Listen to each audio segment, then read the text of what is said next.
She was the most renowned courtesan in the brothel. Her snow-white skin paired with a stunningly beautiful face. People called her White Flower by the shore, and tonight she would be offered to a nobleman on the island. The protagonist's name was Fina. 10 years ago she and her father were attacked by pirates while at sea. Her father was killed by the pirates in the chaos. Her childhood sweetheart fought desperately to help Fina escape, and made her a promise that as long as she was still alive, he would find her someday. Later Fina drifted to an island called Shangri-La. Here all flesh trade was considered legal. In the blink of an eye 10 years had passed. Fina's beauty became the talk of men's idle conversations, and her first time tonight was bought by a nobleman on the island for a hefty sum. Fina was extremely resistant to this, so she devised an escape plan. First she would drug him unconscious, then tie bed sheets together and escape from the second floor. But the plan hit a snag. The reception room was suddenly switched to the top floor. This meant her plan was completely useless. Fina collapsed on the floor claiming she had a stomachache. The manager saw through her act in an instant, and intended to teach her a lesson. Just then, an old man burst through the window.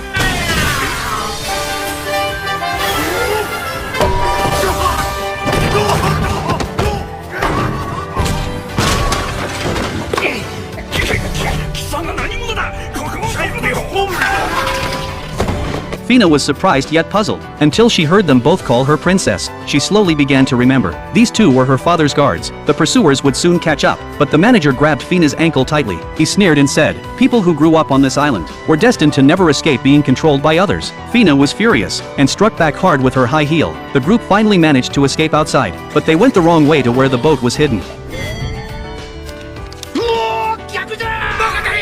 Upon learning the bride had escaped, the nobleman flew into a rage, and immediately ordered a search of the entire island. At this moment the three hid in a small cabin. Two guards were closing in on them. Otto decided to act as a decoy, to buy Fina time to escape, but when he rushed out, he found the guards already lying on the ground. They didn't know that a group of mysterious masked figures were secretly protecting them. Due to the darkness and his failing eyesight, the minister took a wrong turn into an alley. Before he could react, he was spotted by the searching guards. Salman decided to stay behind to hold them off. The masked figure on the rooftop was calmly watching it all unfold. Meanwhile, the two who had escaped into the forest were attacked by unidentified thugs. Otto was knocked to the ground, and Fina was restrained. The thugs had long heard of White Flower by the shore's reputation. Their eyes immediately filled with greed. But just as they were about to make their move, something strange happened. The thugs' companions fell one by one.